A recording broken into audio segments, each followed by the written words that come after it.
In 2001, I visited Australia on a quest.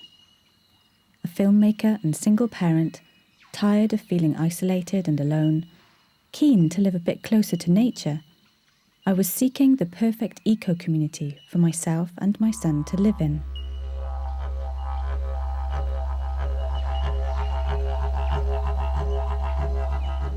In Queensland, I found Crystal Waters, the world's first permaculture village. I got out my camera, filmed the residents and their homes, and wanted to move in.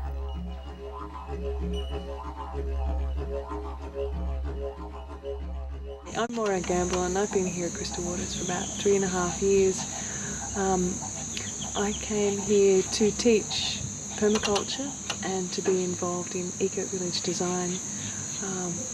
I've been wanting to live in an eco-village for as long as I can remember and be involved in the process of designing.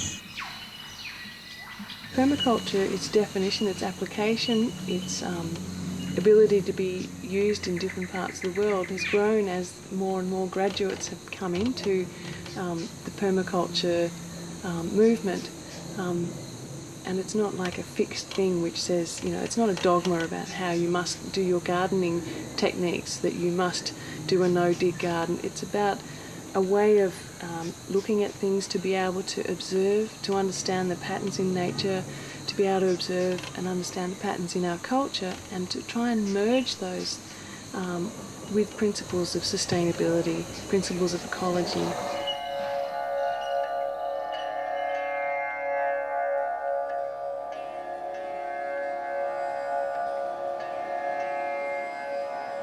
Near Sydney, I discovered another community. They called themselves Shackies. Although they lived in harmony with their environment, they were under threat from the national park, who wanted the land for tourism.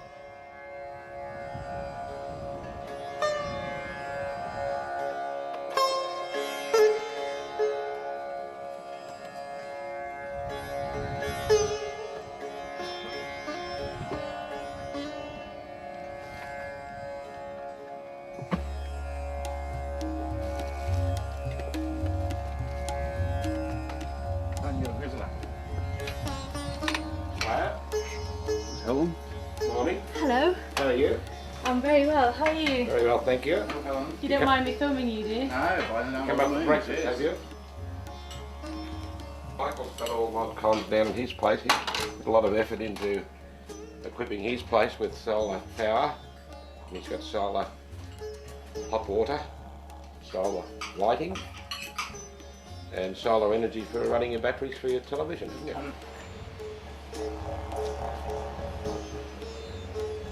My name is Michael Wilson, and my great-grandfather came from County Cork Island in 1848. I got here at Little Geary about 43 years ago, and eventually got a shack 27 years ago. Hi, I'm Denise. Here we are. We call the hanging shack here. No, sugar shack. And how long have you been here? All my life. I was conceived there on the bed, and so was my daughter. So that's how long we've been here. Yeah. And how do you feel about the future of the shacks? Well, at the moment, the last year or so, the future looks a lot better than it has been. We look like we might have some tenure and be able to stay here. Whereas up 5 years ago, 10 years ago, they were just trying to get rid of us. This change in people at the top of the parks and change in attitude, looks like we might be able to stay, we hope.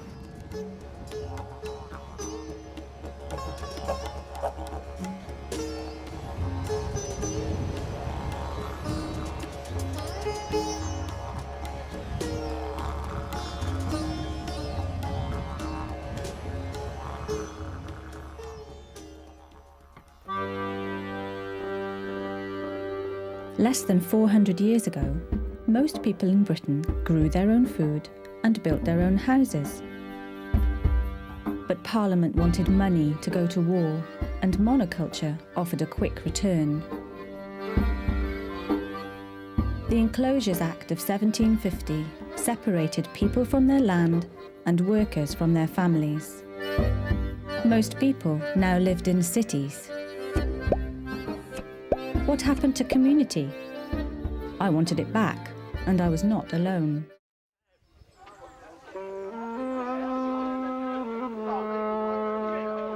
Back home, I had friends at Holtzfield, a shallow community on the Gower Peninsula, just a few miles from where I grew up. The profit motivation that forced people off the land in the Middle Ages is still strong today. Holtzfield has been threatened for years by development.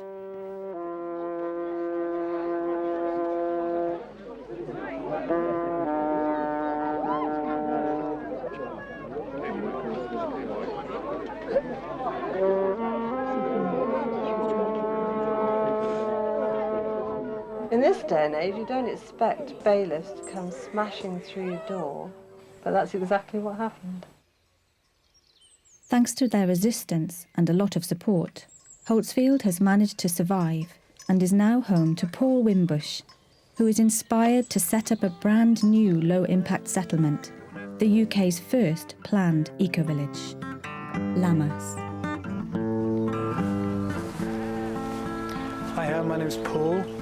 I live on the Gower Peninsula with my wife and 3 children.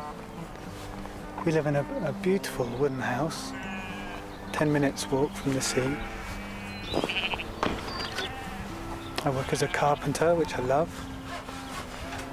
And we have much to be thankful for. It's a very beautiful setup. But I am called to create something more. I'm working with a group of people to establish a low-impact settlement here in Pembrokeshire.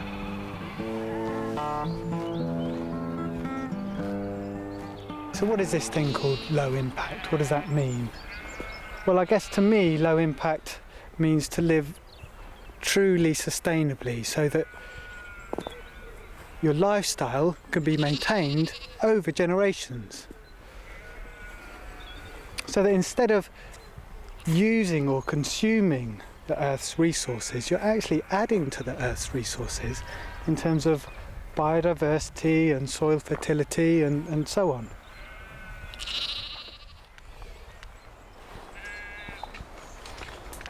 I guess on the ground, you've got the infrastructure. We're building homes that work with the natural forces. Building homes that don't require fossil fuels to heat them. Building homes out of the materials that we find around us. Clay, earth, stone, timber, wool for insulation. There's so many resources just here now that we're planning to create 30 homes from this piece of land. So why Pembrokeshire?